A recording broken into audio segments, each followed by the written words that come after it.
Senator Al Franken's offering a not-so-funny farewell. The man who was accused of multiple gropings and other stuff will resign, but no apologies, no admission of guilt, just accusations, and lashing out, of course, against President Trump and Senate candidate Roy Moore. As predicted, Franken was a victim of the PC lynch mob. But now there's a backlash against the Ingraham angle for identifying the real cause of his ousting. It was all a cynical political ploy. And a huge development at the Justice Department, a top official demoted after reportedly, as we thought, coordinating with the law firm peddling that infamous anti-Trump Russian dossier.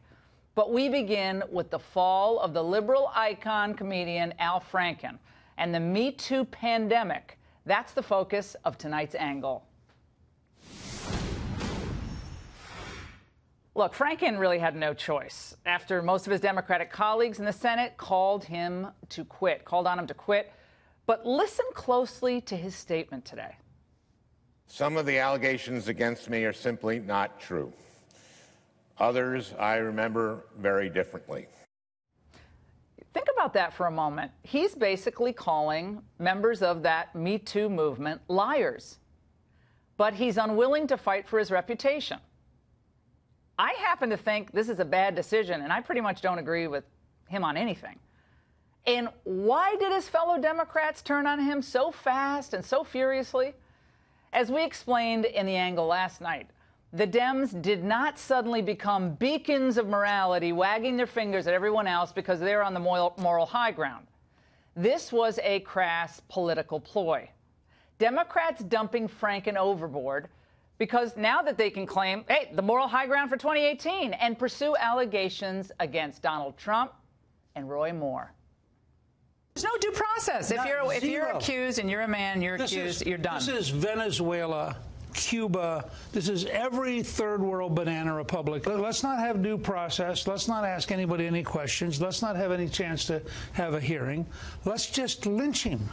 Because when we get done lynching him, we'll be so pure. We'll feel so good. The new Puritanism in the Democratic Party, that's a switch. And you wouldn't believe the headlines we got in response. The Washington Post wrote, Al Franken finds unlikely defenders on Fox News. The Huffington Post, almost identical, meet Al Franken's Republican defenders. Mediaite, Laura Ingraham, Newt Gingrich defend Franken from Dem lynch mob. Newsflash, we weren't defending Franken. We were defending the notion that one should be considered innocent until proven guilty. You see, the real story here, what we were warning you about, is this. It's kind of a PC pogrom underway with a nasty political edge to it.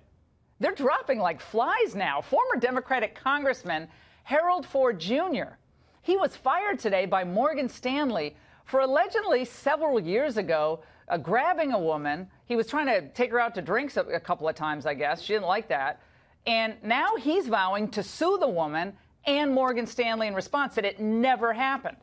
Congressman Trent Franks, this was a bizarro one, he announced today that he's going to step down rather than endure an investigation for having what he called a discussion of surrogacy with two previous female subordinates. And that takes the cake.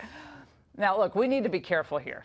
You, myself, everyone, that we don't get so caught up in the white heat of the movement, the Me Too movement, that lives and careers are destroyed without much evidence and in a flash.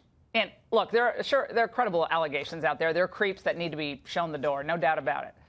But we also have to be wary of what I call the Me Too flu.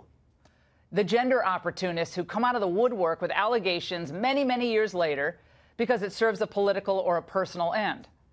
Are any of you getting tired of the sudden explosion of moral piety spewing from those who ended up enabling the real abusers by looking the other way because it was political expedient to do so for years?